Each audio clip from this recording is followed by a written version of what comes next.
Ating pag-usapan ang kwento ng isang batang lalaki mula sa Bulgaria. Ito ang kwento ni Goji na pinamagatang Hindi Nagkakamali ang Diyos.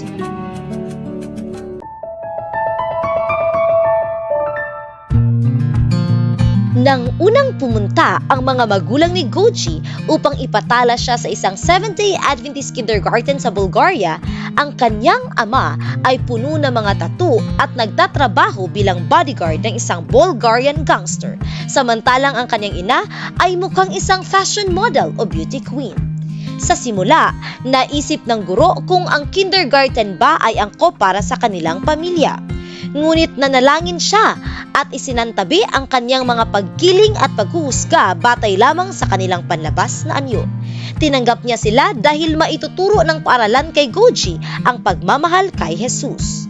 Si Goji ay may developmental delay at nagpapakita ng mga pag-uugaling kaugnay ng autism. Nahihirapan siyang magsalita at makipag-ugnayan sa ibang mga bata. Kaya naman, dinadasal siya ng guro at buong tiyagang tinulungan siyang mapaunlad ang kanyang pagsasalita at kakayahang makisalamuha. Naging aktibo rin ang kanyang ina sa pagsuporta kay Goji at sa kindergarten hanggang sa nabuo ang isang malalim na pagkakaibigan sa pagitan niya at ng guro. Isang mahalagang pagbabago ang nangyari nang magkasakit si Goji at manatili sa bahay. Sinabi niya sa kanyang ina, "Mami, oras na para sa spiritual breakfast."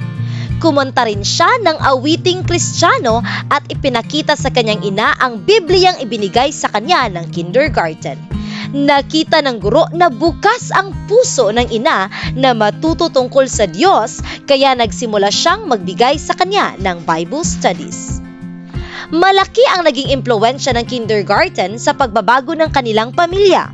Nagsimulang mamuhay ng mas malusog ang mga magulang ni Goji, kabilang na ang pagtigil sa pagkain ng karne. Kalaunan, iniwan ng kanyang ama ang trabaho bilang bodyguard at nag-aral upang maging physical education teacher.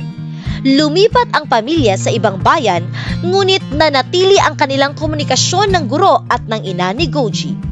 Ngayon, nasa grade 4 na si Goji at isa siyang straight A student. Nais magpabinyag ng kanyang ina at plano rin nilang magpakasal ng ama ni Goji ng formal bago sila magpabinyag. Ngayon, nagtatrabaho siya bilang cosmetician at hayagang ibinibahagi ang kanyang pagmamahal kay Jesus sa kanyang mga kliyente. Pangarap niyang maging isang missionary. Sa huli, nauunawaan ng guro na hindi nagkamali ang Diyos nang dalhin niya si Goji at ang kanyang pamilya sa kindergarten. Sa halip, ginamit ng Diyos ang paaralan upang baguhin at pagpalain ang kanilang buhay. Ang 13th Sabbath offering ngayong quarter ay makatutulong sa Colorful Hope Kindergarten sa Sofia, Bulgaria upang makalipat mula sa inuupahang pasilidad patungo sa kanilang sariling gusali.